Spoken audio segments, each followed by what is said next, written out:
Hi everyone, ಇದು ಬಂದು ಸೋಮವಾರದ ಮಿನಿ ಬ್ಲಾಗ್ ಆಗಿರುತ್ತೆ. ಸೊ ಹಬ್ಬ ಎಲ್ಲ ಮುಗೀತಲ್ವಾ, ಸೊ ಏನಾದರೂ ಸ್ಪೈಸಿಯಾಗಿ ಮಾಡ್ಕೊಳ್ಳೋಣ ಅಂತ ಎಣ್ಣೆಗಾಯಿ ಸಾರನ್ನ ಮಾಡ್ಕೊಳ್ತಿದ್ದೆ.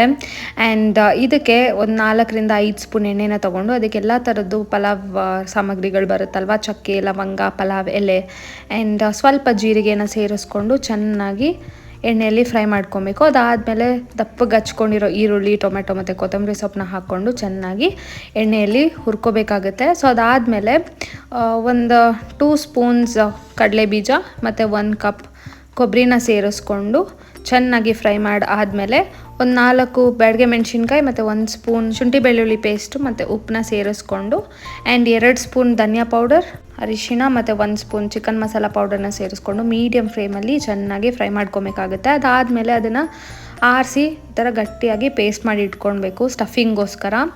ಸೊ ಅದಾದಮೇಲೆ ನಾವೇನು ಕಟ್ ಮಾಡಿ ಇಟ್ಕೊಂಡಿರ್ತೀವಲ್ವ ಬದನೆಕಾಯಿನ ಈ ಥರ 4 ಸ್ಲಿಟ್ಸಲ್ಲಿ ಕಟ್ ಮಾಡಿ ಇಟ್ಕೊಬೇಕು. ಸೊ ಅದರೊಳಗಡೆ ಇದನ್ನು ಸ್ಟಫ್ ಮಾಡ್ಕೊಬೇಕಾಗುತ್ತೆ. ಆವಾಗಲೇ ಬ್ರಿಂಜಾಲ್ಗೆ ಮಸಾಲೆ ಎಲ್ಲ ಹಿಡ್ದು ಟೇಸ್ಟ್ ತುಂಬಾ ಎನ್ಹಾನ್ಸ್ ಆಗುತ್ತೆ. ಇದೇ ಥರ ಎಲ್ಲ ಬದನೆಕಾಯಿಗೂ ಸ್ಟಫ್ ಮಾಡಿಕೊಂಡೆ. ಸೊ ನೀಟಾಗಿ ಪೇಷನ್ಸ್ ಆಗಿ ಎಲ್ಲದನ್ನು ಸ್ಟಫ್ ಮಾಡ್ಕೋಬೇಕಾಗುತ್ತೆ. ಸೊ ಅದಾದಮೇಲೆ ಒಂದು ಬಾಣಲಿಯಲ್ಲಿ ಯಥೇಚ್ಛವಾಗಿ ಎಣ್ಣೆನ ಹಾಕ್ಕೊಂಡು ಅದಕ್ಕೆ ಎಷ್ಟು ಬೇಕೋ ಅಷ್ಟು ಸಾಸಿವೆ ಮತ್ತು ಸ್ವಲ್ಪ ಕರಿಬೇವನ್ನ ಸೇರಿಸ್ಕೊಂಡು ಆ್ಯಂಡ್ ಸಣ್ಣಗೆ ಹಚ್ಕೊಂಡಿರೋ ಈರುಳ್ಳಿನ ಹಾಕ್ಕೊಂಡು ಮೀಡಿಯಮ್ ಫ್ಲೇಮಲ್ಲಿ ಚೆನ್ನಾಗಿ ಫ್ರೈ ಮಾಡ್ಕೊಬೇಕಾಗುತ್ತೆ. ಸೊ ಅದಾದಮೇಲೆ ನಾವೇನು ಸ್ಟಫ್ ಮಾಡಿ ಇಟ್ಕೊಂಡಿರ್ತೀವಲ್ವ ಬದನೆಕಾಯಿ ಅದನ್ನು ಸೇರಿಸ್ಕೊಬೇಕು. ಆ್ಯಂಡ್ ಎಸ್ಪೆಷಲಿ ಈ ಸಾಂಬಾರು ಮಾಡಬೇಕಾದ್ರೆ ಪೇಷನ್ಸ್ ಅನ್ನೋದು ತುಂಬಾ ಇಂಪಾರ್ಟೆಂಟ್. ತುಂಬ ಲೋ ಸಿಮ್ಮಲ್ಲಿ ಆರಾಮಾಗಿ ಮಾಡ್ಕೊಳ್ಬೇಕು, ಇಲ್ಲಾಂದರೆ ಸ್ವಲ್ಪ ಮೀಡಿಯಮ್ ಸಿಮ್ಮಲ್ಲಿ ಇಟ್ಕೊಳ್ತೀನಿ, ಬೇಗ ಆಗಿಬಿಡುತ್ತೆ, ಅಂದರೆ ಬೇಗ ಸುಟ್ಟೋಗ್ಬಿಡುತ್ತೆ. ಆ್ಯಂಡ್ ನೋಡಿ ಈ ಥರ ಸ್ವಲ್ಪ ಹೊತ್ತು ಒಂದು ಸೈಡ್ ಬೆಂದಿದೆ ಅಂತ ಅಂದಮೇಲೆ ತಿರುಗಿಸ್ಕೊಂಡು ಮತ್ತೆ ಬೇಯಿಸ್ಬೇಕು. ಚೆನ್ನಾಗಿ ಒಂದು 3/4% ಬೆಂದಿದೆ ಅಂತ ಆದಮೇಲೆ ನಾವು ಏನು ಎಕ್ಸ್ಟ್ರಾ ಇಟ್ಕೊಂಡಿರ್ತೀವಲ್ವ ಮಸಾಲೆ, ಅದಕ್ಕೆ ಎಷ್ಟು ಬೇಕೋ ಅಷ್ಟು ನೀರನ್ನ ಸೇರಿಸ್ಕೊಂಡು ಹಾಕ್ಕೊಬೇಕು.